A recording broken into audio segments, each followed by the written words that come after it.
नमस्कार दोस्तों, स्वागत है आप सबका हमारी एजुकेशन क्लास में जिसका नाम है नालंदा जीएस एकेडमी और मैं हूं आपके साथ दीपक चौहान। जितने भी लेक्चर हमारे आते हैं, अगर आप लोगों ने वो नहीं देखे हैं तो सबसे पहले आप लोगों को उन्हें देख लेना है ताकि आने वाले जितने भी लेक्चर होंगे या फिर आज का जो लेक्चर है उनसे उन्हें आप कोरिलेट कर सको। लेक्चर में आगे बढ़ने से पहले अगर आप लोगों ने लेक्चर को लाइक नहीं किया है तो जल्दी से लाइक कर दे, दोस्तों को शेयर कर दें और चैनल पे अगर आप लोग नए हो तो चैनल को प्लीज सब्सक्राइब जरूर कर लें ताकि आने वाले जो लेक्चर होंगे उनकी जो नोटिफिकेशन है वो आप लोगों को टाइम टू टाइम मिलती रहे। तो आज का लेक्चर आप लोगों के लिए काफी ज्यादा इंपॉर्टेंट होने वाला है क्योंकि हम आज डिस्कस करने वाले हैं भारतीय संविधान की अनुसूचियां। इससे पहले हमने 22 भागों के नाम देखे थे, उससे पहले हमने प्रस्तावना देखी थी, पूरा हिस्टोरिकल बैकग्राउंड हम कवर कर चुके हैं और आज का जो लेक्चर है वो आप लोगों के लिए अनुसूची का रहने वाला है। तो बात करते हैं भारतीय संविधान की अनुसूची के बारे में। संविधान की महत्वपूर्ण अनुसूचियां। अब अनुसूची को स्टार्ट करने से पहले सबसे पहले हमें अनुसूची को समझ लेना होगा। आप जानते हो कि 1950 में जब भारतीय संविधान को इंप्लीमेंट किया गया तो उस दौरान 22 भाग थे, 8 अनुसूचियां थी और 395 अनुच्छेदों के साथ में इसे भारतीय संविधान को इंप्लीमेंट किया गया भारत के अंदर। अगर मैं वर्तमान की बात करूं तो वर्तमान का जो सिनेरियो है वो बहुत ज्यादा अलग है। अगर आज भाग की बात करें तो भाग 22 हैं, लेकिन अनुच्छेदों में अमेंडमेंट करने के दौरान 400 से ऊपर अनुच्छेद पहुंच गए हैं। मूल संविधान में 395 अनुच्छेद रखे गए थे, 8 अनुसूचियां थी, लेकिन अगर मैं वर्तमान की बात करूं तो 12 अनुसूचियां आज संविधान के अंदर रखी गई हैं। इन चीजों को समझने से पहले अनुसूची को समझना जरूरी है क्योंकि अनुसूची को अलग से क्यों रखा गया है। संविधान निर्माता क्या इसे आर्टिकल में नहीं रख सकते थे? इसके जो प्रोविजन है वो आर्टिकल में भी रखे जा सकते थे। इसके जो प्रोविजन है वो 22 भागों के अंदर कहीं ना कहीं पर एडजस्ट किए जा सकते थे क्योंकि इसमें जो भी चीजें लिखी गई हैं वो कहीं ना कहीं किसी ना किसी आर्टिकल में बिल्कुल मेंशन है। फिर इन्हें अलग से रखने की जरूरत क्या होती है? अब आप जानते हो कि जो भारतीय संविधान है उसकी व्याख्या करने का जो अधिकार है वो सुप्रीम कोर्ट के पास है, उसे प्रोटेक्ट करने का जो अधिकार है वो भी सुप्रीम कोर्ट के पास है। अब वो व्याख्या वर्ड क्यों आया, व्याख्या वर्ड किस चीज के लिए आया? अगर कोई शॉर्ट फॉर्म होती है, मैंने आपसे पूछा कि यूपीएससी की फुल फॉर्म बताओ, उसकी व्याख्या करो, तो उसकी व्याख्या आप कब करते हो, फुल फॉर्म कब बता रहे हो? जब आपसे शॉर्ट फॉर्म पूछी गई है। किसकी शॉर्ट फॉर्म ये है, इसकी आपको फुल फॉर्म बतानी है।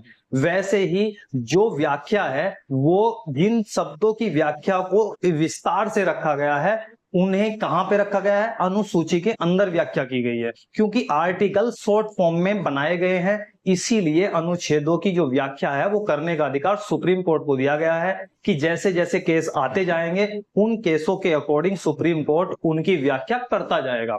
इसीलिए अगर हम हर आर्टिकल में व्याख्या करते, अनुसूची की तरह पूरा प्रावधान रखते, पूरा प्रोविजन रखते तो संविधान आज हमारा काफी बड़ा होता और वो क्रिटिकल भी होता, पढ़ना भी आसान नहीं होता, जटिल स्ट्रक्चर हो जाती। इसीलिए जो अनुसूची है उन्हें अलग रखा गया है। ये बात आप लोगों को समझ में आनी चाहिए। जब मैं बात करता हूं संविधान की, संविधान आपके एग्जाम से इंपोर्टेंट नहीं है। आप बोलोगे कि बात कैसी कर रहे हो आप, संविधान इंपोर्टेंट नहीं है? क्योंकि जब आप लक्ष्मीकांत पढ़ते हो तो उसमें लिखा होता है राज्य व्यवस्था, ठीक है, ना कि संविधान। जो संविधान होता है, इंडियन कॉन्स्टिट्यूशन होता है, वो किसके लिए जरूरी होता है? जो लॉ कर रहे होते हैं, जो एडवोकेट होते हैं, जो अटॉर्नी जनरल होते हैं, अधिवक्ता होते हैं या फिर जज होते हैं, जुडिशरी होती है, उन्हें संविधान की जरूरत पड़ती है डिटेल में पढ़ने की। लेकिन आपको कहाँ काम करना है? आप किसी गवर्नमेंट जॉब में जाते हो, आप यूपीएससी में या आईएएस बनते हो, आईपीएस बनते हो या फिर आप एसडीएम बनते हो, सीओ बनते हो, एसओ बनते हो, तो आप लोगों को एक व्यवस्था के अंदर काम करना होता है। इसलिए आप लोगों को प्रैक्टिकली एक व्यवस्था को समझना जरूरी है कि संविधान में जो व्यवस्था दी गई है वो रियल में ग्राउंड लेवल पर किस तरीके से इंप्लीमेंट होती है, वो ज्यादा इंपॉर्टेंट है। इसीलिए आप लोगों को राज्य व्यवस्था को समझना होगा, ना कि संविधान। संविधान की जहां जहां जरूरत पड़ेगी उसे हम उठाते रहेंगे और आप व्यवस्था के अंदर एडजस्ट करते रहेंगे और आप लोगों को पढ़ाते रहेंगे। क्वेश्चन जो भी आते हैं वो मैक्सिमम पॉलिटी से आते हैं, राज्य व्यवस्था से आते हैं। संविधान के जो 22 भाग हैं वो सभी इंपॉर्टेंट नहीं है, उसमें से बहुत सारे भाग ऐसे हैं जो इंपॉर्टेंट है और बहुत सारे ऐसे हैं जो इंपॉर्टेंट नहीं है। तो चलते हैं अपने लेक्चर की तरफ।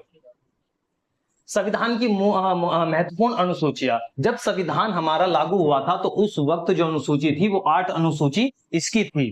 और जब मैं वर्तमान की बात करता हूं तो इसकी अनुसूची 12 है। इंपॉर्टेंट ये नहीं है कि मूल संविधान में कितनी अनुसूची थी, इंपॉर्टेंट ये है कि 4 अनुसूची जो जोड़ी गई हैं उनकी जो कंडीशन थी वो क्या रही है, देश के हालात उस वक्त कैसे थे कि ये 4 अनुसूची जोड़ने की जरूरत पड़ी, ऐसे क्या हालात आ गए थे, तो उन्हें जोड़ा क्यों गया और कब जोड़ा गया, ये ज्यादा महत्वपूर्ण चीज है। जब मैं पहली अनुसूची की बात करता हूं, पहली अनुसूची में क्या लिखा गया है, भारत के राज्यों और केंद्र शासित प्रदेशों की जो सीमाएं हैं उनके नाम हैं, पहली अनुसूची में उन्हें रखा गया है। सबसे पहले भारत का राज्य क्षेत्र आता है, उसे जब डिवाइड किया जाता है, भाई किसी भी बड़े क्षेत्र को पढ़ना आसान नहीं होता, आप किसी बुक को पढ़ते हो तो बुक को पढ़ना आसान नहीं होता, बुक को पहले डिवाइड किया जाता है चैप्टरों के अंदर, जो सिमिलर चैप्टर होते हैं उन्हें अलग टॉपिकों में, जो टॉपिक होते हैं उन्हें अलग चैप्टर में रखा जाता है। उसी तरीके से जब हम संविधान की बात देखते हैं, भारत की बात देखते हैं, तो भारत को पहले राज्यों में बांटा गया है।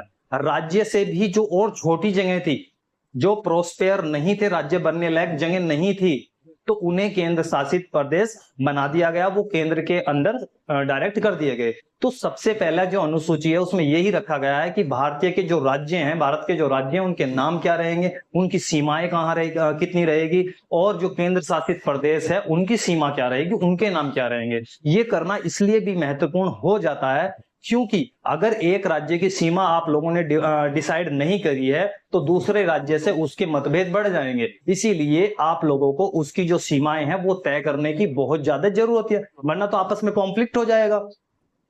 दूसरी अनुसूची की जब हम बात करते हैं तो दूसरी अनुसूची में राष्ट्रपति, राज्यपाल और न्यायाधीश जैसे जो संवैधानिक पद होते हैं उनके जो भत्ते होते हैं, वेतन होते हैं, उनके पैसे की बात की गई है कि किस तरीके से कितनी सैलरी उन्हें मिलेगी, कितने भत्ते मिलेंगे। आप लोगों ने सुना होगा डीए है, टीए है, ये सारी चीजें जो मिलती हैं वो कहां पर इसकी व्याख्या की गई है, अनुसूची 2 में इसकी व्याख्या की गई है। जब हम तीसरी अनुसूची को पढ़ते हैं तो इसमें शपथ और प्रतिज्ञान की बात की गई है, जो संवैधानिक पद होते हैं उनके बारे में चर्चा की गई है। अब सभी जो शपथ होती है उसे तो आप लोग जानते हो भली भांति, लेकिन ये प्रतिज्ञान क्या होता है इसके बारे में थोड़ा सा समझ लो। जो शपथ होती है, जो आस्तिक व्यक्ति होते हैं, जो भगवान को मानते हैं, अल्लाह को मानते हैं, गॉड को मानते हैं, किसी भी धर्म का व्यक्ति किसी भी गॉड को मानता है या अपने इष्ट को मानता है, उसके लिए शपथ होती है, यानी कि भगवान की एक शपथ या अल्लाह की एक शपथ दिलाई जाती है। कुछ व्यक्ति ऐसे भी हैं जो नास्तिक हैं। अब नास्तिक शपथ तो लेगा नहीं, तो नास्तिक के लिए क्या होती है, वो प्रतिज्ञान होता है। इसलिए यहां पर दोनों वर्ड यूज किए गए हैं, शपथ और प्रतिज्ञान। चौथी अनुसूची की हम बात करते हैं तो चौथी अनुसूची में राज्यसभा में राज्य को कितनी सीटें मिलेंगी, इससे रिलेटेड एक क्वेश्चन बहुत इंपॉर्टेंट होता है। कई बार ये पूछा जाता है कि साहब एक बात बताओ, जब राज्य के अंदर एक आईएएस ऑफिसर बैठता है, एक आईपीएस ऑफिसर बैठता है, तो पूरी की पूरा जो प्रशासन होता है उसके अंडर क्यों होता है, जो राज्य प्रशासन है उसके अंडर क्यों होता है? भाई जो आईएएस है वो तो किसका कंट्रोल होता है, केंद्र सरकार का कंट्रोल होता है। जो पुलिस होती है या नीचे का जो महकमा होता है वो राज्य सरकार के अंडर आता है, ठीक है। तो फिर वो उसके ऊपर सिर पे क्यों बैठाया हुआ है? ये तो आप लोगों का जो फेडरलिज्म का कॉन्सेप्ट है उसमें तो ये सेट नहीं होता है। तो अब इस चीज को समझो, जो यूपीएससी की वैकेंसी निकलती हैं, जो यूपीएससी की वैकेंसी निकलती हैं वो राज्यसभा ही निकालती है, राज्यसभा ही निकालती है आर्टिकल 312 के तहत, ठीक है। अब राज्यसभा की यहां से बात निकली कि राज्यसभा में राज्यों की सीटें कितनी मिलेंगी। अब जो राज्यसभा में सीटें होती हैं, आप जानते हो राज्यसभा में कौन होते हैं, एमपी होते हैं, मेंबर ऑफ लेजिस्लेटिव होते हैं, मेंबर ऑफ पार्लियामेंट होते हैं, सॉरी। तो वे जो मेंबर चुनकर आते हैं वो राज्य के एमएलए के द्वारा चुनकर आते हैं। अब जो एमपी बनेगा वो किसने भेजा, राज्यों ने तो भेजा, और वो ही एमपी जाकर राज्यों के जो डिसीजन है वो लेगा, उसके बिल को देखेगा कि भाई राज्यों का कुछ ऐसा हनन तो केंद्र नहीं कर रहा है, कुछ डिक्टेटरशिप तो नहीं कर रहा है जिससे राज्यों को नुकसान हो, ठीक है। तो ये सारी चीजें क्या है, इसीलिए ये कहा जाता है कि एक फेडरलिज्म का कॉन्सेप्ट है कि यूपीएससी जो करके आया है, क्रैक करके आया है, उसे कहां पर बैठा दिया गया है, डिस्ट्रिक्ट के अंदर बैठा दिया गया है, और पुलिस जो महकमा है वो उसके अंदर इसीलिए दे दिया जाता है क्योंकि ये जो वैकेंसी निकाली जाती है वो राज्यसभा के द्वारा निकाली जाती है, और जो राज्यसभा है उसमें जो एमपी होते हैं वो राज्य के एमएलए के द्वारा ही चुनकर आते हैं, यानी कि जो प्रभुत्व होता है वो कहीं ना कहीं राज्यों का ही होता है। 5वीं अनुसूची की मैं बात करता हूं तो इसमें जो एससी है शेड्यूल कास्ट या शेड्यूल ट्राइब की बात करते हैं, उनका जो प्रशासन है, आप कहीं जगह पर जाओगे, आप जैसे छत्तीसगढ़ हो गया, मेघालय हो गया, या फिर आप लोगों का झारखंड हो गया, उड़ीसा हो गया, उसमें कुछ एरिया ऐसे हैं जहां पर अभी भी जो ट्राइबल लोग हैं या आदिवासी लोग हैं वो अभी भी रहते हैं। वो किसी भी मनुष्य का, जो भारी व्यक्ति हैं या सभ्य समाज से आते हैं, उनका इंटरफेयर वो अपने जीवन में नहीं चाहते हैं, वो वैसे ही खुश रहना चाहते हैं। तो उनके जीवन में आप कुछ भी इंटरफेयर ना करो, इसलिए वहां पर जो कॉन्स्टिट्यूशन है उसने उन्हें क्या दिया है, प्रोटेक्ट किया हुआ है। और उनका जो प्रशासन है, एसटी और एसटी का जो प्रशासन है, वो अपना प्रशासन खुद चलाते हैं। अपने जो मिनरल्स होते हैं जंगल के अंदर, जो भी मिनरल्स उन्हें पाए जाते हैं, जो भी चीजें होती हैं, मूल्यवान धातु होती हैं, ये इसी प्रशासन के द्वारा आती हैं। वरना तो जो लोग हैं, कंपनियां हैं, बड़े बड़े बिजनेसमैन है, वो वहां से उनका जो खनन है वो कर लेगी, अगर इनका प्रशासन नहीं होगा। तो पहले ऐसा करने के लिए आप लोगों को इसकी मंजूरी की जरूरत, लोकल जो प्रशासन होता है उनकी जो परमिशन है वो जरूरी होती है। छठी अनुसूची की जब बात करते हैं तो जो उत्तर पूर्वी सीमांत राज्य हैं, आप जानते हो कि सेवन सिस्टर का नाम आप लोगों ने सुना होगा। तो ये जो उत्तर पूर्वी राज्य हैं, असम हो गया, मेघालय हो गया, मणिपुर हो गया, आप लोगों का जो मिजोरम हो गया, ये सारे के सारे क्या है, नागालैंड हो गया, ये उत्तर पूर्वी राज्य हैं, 7 राज्य हैं, ठीक है। तो उनका जो उत्तर पूर्वी राज्यों में जनजातीय क्षेत्र है, उनके प्रशासन की इसमें व्याख्या की गई है। कौन से में? छठी अनुसूची जो रखी गई है। 7वीं अनुसूची की जब हम बात करते हैं, ये बहुत ज्यादा इंपॉर्टेंट है। इस अनुसूची में 3 सूची और रखी गई है। पहली सूची कौन सी है? केंद्र सूची, दूसरी राज्य सूची और तीसरी समवर्ती सूची। अब ये सूची क्या है? जो देश के अंदर जितने भी सब्जेक्ट हैं जिनके ऊपर कानून बनाए जा सकते हैं, उन्हें 3 भागों में डिवाइड किया गया है। पहला भाग आप लोगों का केंद्र सूची का है, दूसरा है आप लोगों का राज्य स्टेट का है, और तीसरा है समवर्ती सूची या कॉन्करेंट लिस्ट भी उसे बोलते हैं। इसका मतलब क्या हुआ कि जो केंद्र के अंदर सब्जेक्ट आएंगे उन पर केंद्र ही एक्ट बनाएगा, कानून बनाएगा, उनका कानून ही इंप्लीमेंट होगा। जो सब्जेक्ट राज्य के होंगे उन पर स्टेट ही एक्ट बनाएगा, कानून बनाएगा, और वो स्टेट में लागू होगा। जो समवर्ती सूची है, अब ये इसमें दोनों ही, चाहे वो राज्य है चाहे केंद्र है, दोनों ही इस पर कानून बना सकते हैं। ये इंपॉर्टेंट नहीं है कि जी दोनों ही बना सकते हैं, ये पूछा जा सकता है, लेकिन इंपॉर्टेंट ये है कि अगर किसी भी एक सब्जेक्ट पर, ये कोई ए सब्जेक्ट है, इस सब्जेक्ट पर केंद्र ने भी कानून बना दिया, इस सब्जेक्ट पर राज्य ने भी कानून बना दिया, तो अब कानून किसका इफेक्टिव होगा, ये इंपॉर्टेंट चीज है। तो जो अगर दोनों ही कानून, जो राज्य है और केंद्र है, दोनों ही किसी सब्जेक्ट पर कानून बना देते हैं जो समवर्ती सूची में आता है, तो उस पर जो होगा वो केंद्र का जो एक्ट होगा वो प्रभावी होगा और ये ही वैल्यूएबल होगा। ये आप लोगों से पूछा जा सकता है। दूसरी चीज इसमें इंपॉर्टेंट क्या है, केंद्र के पास जो पहले थे वो 97 सब्जेक्ट थे, यानी कि 97 सब्जेक्ट ऐसे थे जिन पर कानून बना सकता था केंद्र सरकार। अब कितने हैं? 98। तो इससे थोड़ी सी जो शक्ति है वो बढ़ी है केंद्र सरकार की।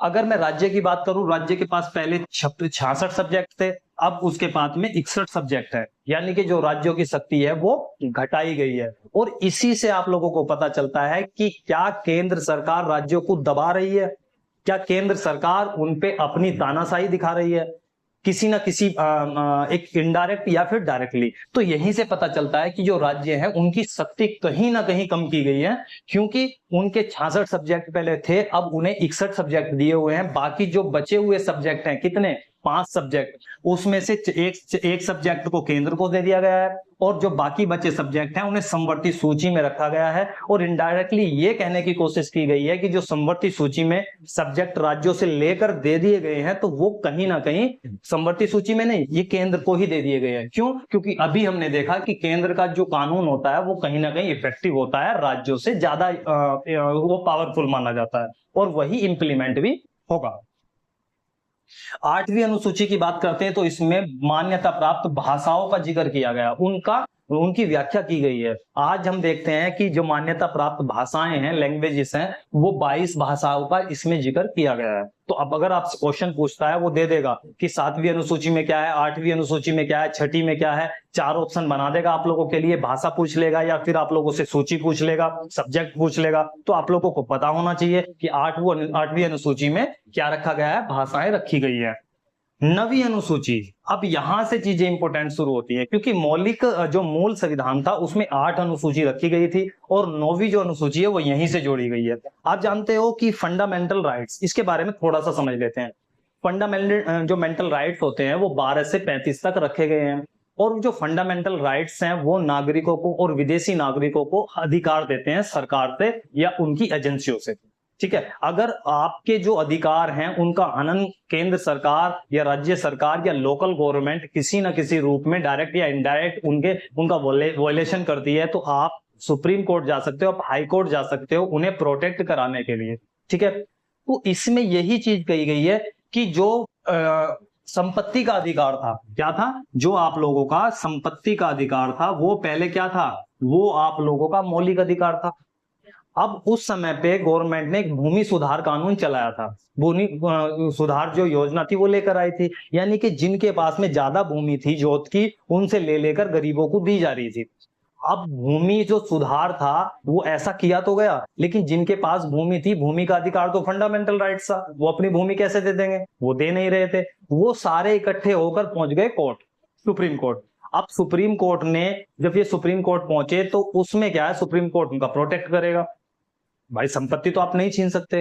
तो गवर्नमेंट ने सबसे पहला जो संविधान संशोधन किया था 1951 में, पहला संविधान संशोधन किया 1951 में, और 31 बी जो आर्टिकल था, पहले 31 क्या था, 31 संपत्ति का अधिकार था, और उसमें बी क्लॉज जोड़ दिया गया, और उसमें यह कहा गया कि जो 31 बी है वो अब उसकी जो व्याख्या है वो 9वीं अनुसूची में की गई, और उसे कहां डाल दिया गया, 9वीं अनुसूची में डाल दिया गया। और इसमें वो सारे कानून रखे गए हैं जो जिनकी समीक्षा सुप्रीम कोर्ट या न्यायालय में नहीं की जा सकती है, यानी कि उन्हें प्रोटेक्ट कर दिया।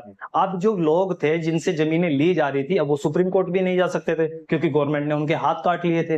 अब वो जो फंडामेंटल राइट्स था वो खत्म कर दिया गया और उसे उठाकर कहां डाल दिया गया, 9वीं अनुसूची में डाल दिया गया। तो आप जानते हो कि 9वीं अनुसूची कहां से आई, ये आप लोगों से पूछा जा सकता है कि जो 9वीं अनुसूची है वो कहां से आई। वो पहला संविधान संशोधन 1951 में हुआ था, और उस दौरान कब हुआ था, जब भूमि सुधार आंदोलन चलाया गया था या भूमि सुधार कानून लाया गया था, तो उस दौरान 9वीं अनुसूची का क्या होता है, जन्म होता है।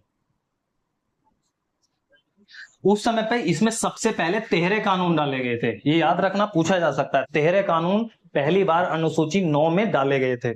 अब 10वीं अनुसूची की बात कर लेते हैं, इसका जन्म कैसे हुआ। बात है 1985 की। उससे पहले की जो सरकारें बन रही थी वो सरकारें बन रही थी, टूट रही थी, बन रही थी, गिर रही थी।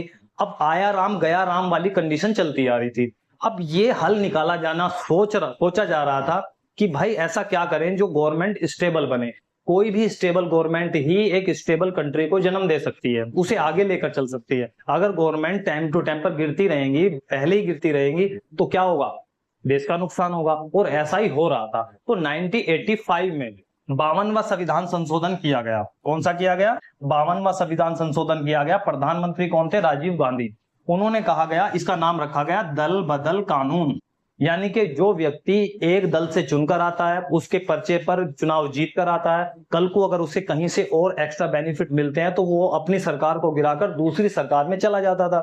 अब इस कानून के द्वारा वो ऐसा नहीं कर सकता है, वरना उसकी जो सदस्यता है वो रद्द कर दी जाएगी। तो ये जो दल बदल कानून था, इसमें भी एक अनुसूची जोड़ी गई, जिस अनुसूची का नाम रखा गया 10वीं अनुसूची, और इसमें इसी कानून की व्याख्या की गई है। ठीक है, तो 10वीं अनुसूची में क्या है, दल बदल कानून। और ये कब जोड़ा गया, ये 1952 में जोड़ा गया, 1985 में जोड़ा गया। 52वें संविधान संशोधन के दौरान ये जोड़ा गया। प्रधानमंत्री कौन थे, राजीव गांधी। इसके बाद में एक चीज मैं यहां से आप लोगों को बता देता हूं, अगर 2/3 MP अपनी पार्टी छोड़कर किसी और पार्टी में जाएंगे तो उसे दल बदल कानून का वायलेशन नहीं माना जाएगा, वो ऐसा कर सकते हैं।